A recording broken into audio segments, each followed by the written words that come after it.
first and last name for us, please? Marc, M-A-R-C, Murphy, M-U-R-P-H-Y. Okay, and what restaurants, are you associated with? I have a company in Manhattan, and it's called Benchmark, God, what's the name of my company again? Benchmark Restaurants, and I have two different concepts. I have Ditch Plains Restaurant, which is a New York-style fish shack, and I also have Landmark, it's L-A-N-D-M-A-R-C, like my name, Mark, and I also have Benchmark Events, which is a catering company. So I have 4 restaurants and a catering company. And to what extent would you say you cook healthy? I try to cook healthy. I mean, I still like my butter and my bacon. I mean, I'm not going to lie to you, but I think that if you use everything judiciously and you cannot, you got to go easy, but you still can eat the stuff. And so, can you talk to us about some of your fish dishes, like the healthier ones? What do they consist of?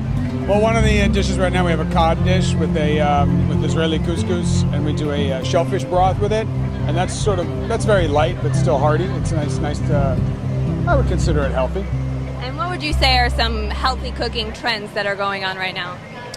Healthy cooking trends. I think a lot more grilling. You grill stuff. You don't have to use as much oil and fat to cook. You can just get a nice sear on things, and you get really good flavors from the natural sugars that are in meats or in different vegetables and things like that.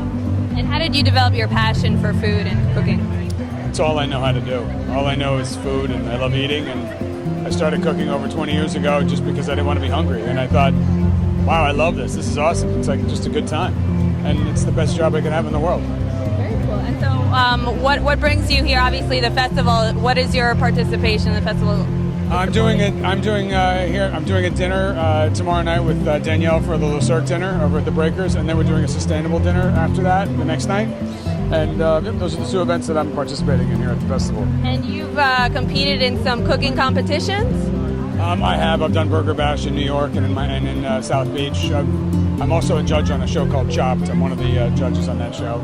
Okay, can you talk to us a little bit about the show? It's a great competition show on the Food Network. It's 4 people show up. We give them crazy baskets, and they try to cook things for us. And we eliminate one after the appetizer, one after the main course, and then one's left after dessert, and they get to walk home with $10,000. And what do you look for? Basically, it's taste, creativity, and I do this every day. But I really look for really good food on the plate. In the end, I mean, everybody has their stories of where they came from or where they're going, but I think in the end for us, it's how they transform those basket ingredients, how they make them look on a plate, how they make them taste, and how creative they are getting the baskets completed. And they also have to be able to complete it in time. They only have 20 minutes for the appetizer and a half hour for the main course and a half hour for the dessert. And what's your secret when cooking fast? Keep it simple. The secret for cooking fast is keep it simple and season it well. And I'm sure that the contestants, look up to you. Is there anybody that you looked up to in the food industry? I think I look up to all the chefs. I mean, everybody, even the people that have worked for me. I think that just having the stamina to be able to work in this industry, it is a lot of fun, but it's a lot of work. And I think anybody that gets into this industry and stays in it, I think you have to respect and you have to look up to all of them. Okay, and what would you say is a good flavor booster that doesn't have a lot of calories? Something that maybe you like to incorporate in a lot of your dishes? I think people are, the one thing that you need in all food, I think, is salt and pepper. People don't use, I don't think, enough of it and use it correctly.